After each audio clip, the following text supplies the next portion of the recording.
So hi, my name is Jill Bishop. I'm Urban Tomato, and I'm just going to do a little step-by-step tutorial on how to go about starting your seeds. The important thing to start with is the soil. So you want to get something called Soilless Medium or Pro Mix. And what that means is that it's got peat moss in it, so it's nice and light and fluffy, and then it also has these minerals, sort of look a bit like styrofoam, but it's vermiculite. It just lets the air flow through naturally and lets the water drain really easily. If you have a really heavy soil, it's going to kind of mold, or it's hard for the little seeds to poke their way through. So this is what you want to use. Because it's so light and fluffy, what I usually do is put it in a bowl to start and mix the water right in with that. Because if you try to water it after, the water will just kind of go right through. So just put a bunch in a bowl and then add a little bit of water. Just enough so that the water is sort of absorbing. You don't want it to be like a lake in there. And you'll feel it just get nice and moist. The peat moss will just absorb it in. And once it's all mixed in, then you can put it in your trays.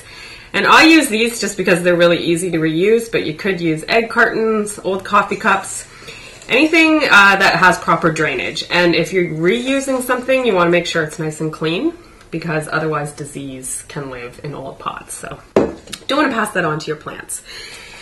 So then you just put it in and fill it right up.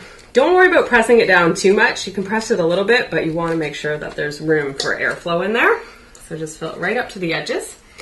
And today I'm going to demonstrate using tomatoes, because that's one of the major plants that you need to start indoors. Also eggplants, peppers, any of the sort of long growth fruiting plants.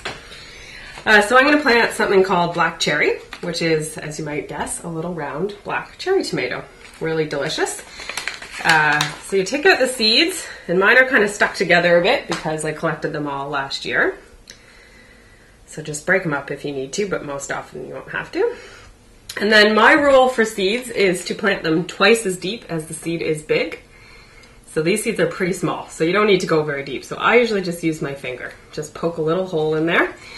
And then if you have fresh, good seed, every one of them should germinate. So you want to just put one in each one of these things.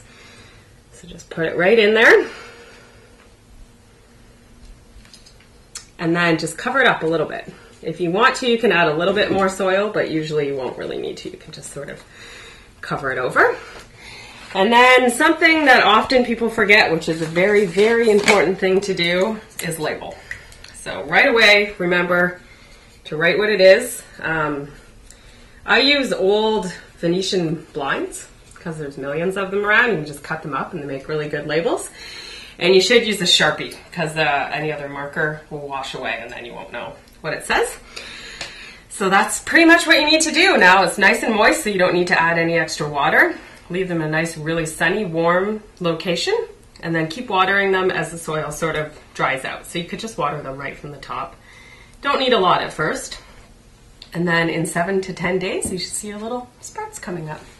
Then you leave them like that for 2 to 3 weeks. And then when it's really warm outside and the danger of all frost is past, you can plant them outside.